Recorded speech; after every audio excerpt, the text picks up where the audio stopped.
ಮಾಡ್ತಾ ಇದ್ದಾರೆ. ಅನುದಾನ ವಿಚಾರದಲ್ಲಿ ನಾವು ಭಿಕ್ಷೆ ಕೊಡೋ ಪರಿಸ್ಥಿತಿ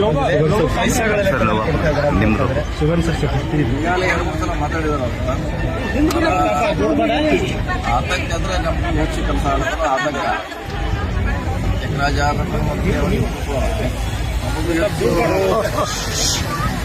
ಡೆವಲಪ್ಮೆಂಟ್ ಬಗ್ಗೆ ಇವತ್ತು ರೇಣುದವರು ಇರುವಂಥ ಉದ್ಯೋಗ ಇವತ್ತು ಜಾರಿ ಕೂಡ ಆಗ್ಲಿಕ್ಕೆ ಆಗುಲ್ಲ. ಅವರ ಹೆಚ್ಚಾಗುವುದರ ಆಶಿಸ್ತದೆ. ಕೇಂದ್ರಕ್ಕೆ ಮತ್ತು ರಾಷ್ಟ್ರಪತಿಗಳ ಪತ್ರ ಬರೆದಿದೆ ಅಂತ ಹೇಳ್ತಾರೆ. ಅಲ್ಲಿ ಅವ್ರು ಡಿಸೈನ್ ಮಾಡೋಕ್ಕಾಗಲ್ಲ. ಡಿಸೈನ್ ಮಾಡೋರು ಸ್ಟೇಟ್ ಗೌರ್ಮೆಂಟ್ ಅವರು ಇವರೆಲ್ಲ ಮಾಡ್ತಾರೆ. ಸದನ್ ಮಾಡಬೇಕು. ಸಮಸ್ಯೆ ಇದೆ ಅವ್ರದ್ದು ಸಮಸ್ಯೆ. ಕೆಲವು ರಾಜ್ಯಕ್ಕೆ ಮೊನ್ನೆ ಕೂಡ ಸಿಎಂ ಅವ್ರು ಮೀಟಿಂಗ್ ಮಾಡಿದ್ರು. ಅವರು ನೀರಾವರಿ ಯೋಜನೆ ಬಗ್ಗೆ ಪ್ರಯತ್ನ ಮಾಡ್ತಾರೆ. ಸಮಸ್ಯೆ ಸರ್ ಒಬ್ಬರಲ್ಲ ಬಹಳ ಜನ ಶಾಸಕರು ಇದ್ರ ಬಗ್ಗೆ ಧ್ವನಿ ಎತ್ತಾ ಇದೆ ಸರ್. ಪ್ರತ್ಯೇಕ ರಾಜ್ಯದ ಬಗ್ಗೆ ಧ್ವನಿ ಹೆಚ್ಚಾಗ್ತಾ ಇದೆ ಅಂತ ಉತ್ತರ ಇಲ್ಲಿ ಬಹಳ ಜನ ಲೆಟರ್ ಕೊಟ್ಟಿದ್ದಾರೆ ಸರ್. ಕೆಲವರು ಬಾಲಿ ಶಾಸಕರು ಸರ್ ಈಗ ಪ್ರತಿ ಬಾರಿ ಉತ್ತರ ಕರ್ನಾಟಕ ಆಗ್ಬೇಕನ್ನೋದು ಹೇಳೋದಾಗಿದೆ. ಆಗೋದು ಯಾವಾಗ ಯಾವ ಕೂಡ ಅನುಷ್ಠಾನ ಆಗ್ತಿಲ್ಲ ಸರ್. ಬರೀ ಚರ್ಚೆ ಆಗ್ತಿರುವಂತದ್ದು. ನಮಗೆ ಎಷ್ಟು ಶಕ್ತಿ ಇದೆ ಅಷ್ಟು ಮಾಡುವಂತ ಪ್ರಯತ್ನ ಮಾಡಿದ್ವಿ. ಮುಂಚೆ ನಾವು ಮಂತ್ರಿಗಳಿದ್ದಾಗ ಥರ್ಡ್ ಗೇಟ್ ಒಳಗೆ ಒಂದು ಒಳ್ಳೆ ರಸ್ತೆ ಮಾಡ್ತೀವಿ. ಅಲ್ಲೆಲ್ಲ ಕಾನ್ಸರ್ಟ್ ರೋಡ್ ಡೆವಲಪ್ಮೆಂಟ್ ಮಾಡಿದ್ವಿ. ಕನಬೂರಿ ರೋಡ್ ಈಗ ಮಾಡಿದ್ವಿ. ಮುಂಚೆನೂ ಈಗ ಮಾಡ್ತಾ ಇದ್ದೀವಿ. ಫ್ಲೈಓವರ್ 270 ಕೋಟಿ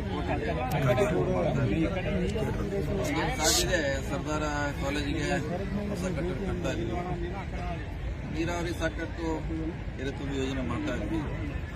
ಸೊ ಪ್ರಿಯಾರಿಟಿ ಮ್ಯಾಗ ಮಾಡ್ತಾ ಇದ್ವಿ.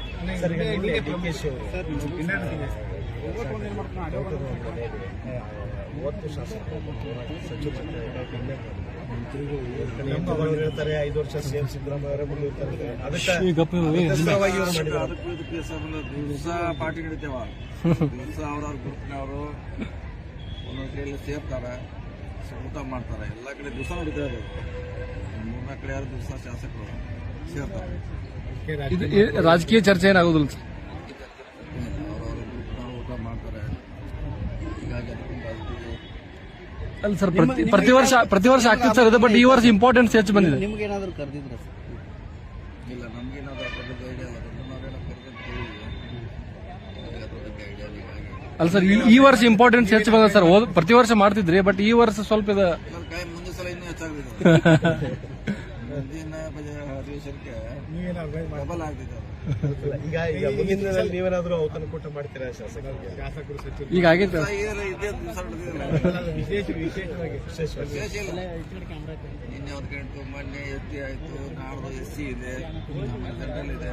ಈಗ ವಾಲ್ಮೀಕಿ ಪೀಠದ ಸ್ವಾಮೀಜಿ ಅವರು ನಿನ್ನೆ ಅವ್ರು ಮಾಡ್ತಾ ಇದ್ರು, ಏನು ಸಿಎಂ ಆಗಿ ಸಿದ್ದರಾಮಯ್ಯ ಮುಂದುವರೆದ್ರೆ ನಮ್ದೇನು ಅಭ್ಯಂತರ ಇಲ್ಲ, ಆದ್ರೆ ಬದಲಾವಣೆ ಆದ್ರೆ ದಲಿತ ಸಿಎಂ ಆಗಬಹುದು ಅಥವಾ ಜಾರಕಿಹೊಳಿ ಯಾರಾದ್ರೂ ನಮ್ಮ ಮೆಂಬರ್ ಇದೆ. ಪರೋಕ್ಷವಾಗಿ DK ಅವರು ಆಗ್ಬಾರ್ದು. ಅವರವರು ಹೆಚ್ಚೇನು ಆಗ್ತಿದೆ.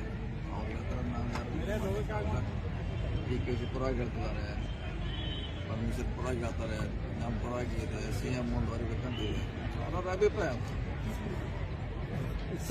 ಸರ್ ಸಾಕಷ್ಟು ಸಮಸ್ಯೆಗಳಿದ್ದಾವೆ. ಬೆಳಗಾವಿ ಇರ್ಬೋದು ಅಥವಾ ಈ ಉತ್ತರ ಕರ್ನಾಟಕ ಭಾಗದಲ್ಲಿ ಆ ಸಮಸ್ಯೆಗಳ ಬಗ್ಗೆ ಚರ್ಚೆ ಆಗ್ತಾ ಇಲ್ಲ. ಬರೀ ಡಿನ್ನರು, ಪಾಲಿಟಿಕ್ಸು, ಈ ರೀತಿಯಾದಂತ ವಿಚಾರದಲ್ಲಿ ಸರ್ಕಾರ ಮಗ್ನ ಆಗಿದೆ ಅಂತೇಳಿ ಬಿಜೆಪಿಯ ಆರೋಪ ಮಾಡ್ತಾರೆ. 7 ಗಂಟೆ 8 ಗಂಟೆಗೆ ಅವಾರ್ಡ್ಸ್ ಅಧಿವೇಶನ ಟೈಮ್ನಾಗ ಚರ್ಚೆ ಮಾಡ್ತಾರೆ.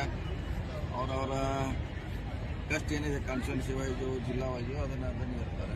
ಸರ್ಕಾರ ಪತ್ರ ಬರ್ತಾ ಇದೆ. ಹೇಳಿದ್ರು ಆಫ್ಟರ್ PM ನಿಮ್ಮವರೇ ರಾಜು ಖರ್ಗೆ ಅವರು ಯಾರು ಮಾತು ಕೇಳ್ತಾ ಇಲ್ಲ ಮಂತ್ರಿಗಳು ಅಂತ ಹೇಳ್ತಾ ಇದ್ದಾರೆ ಸರ್.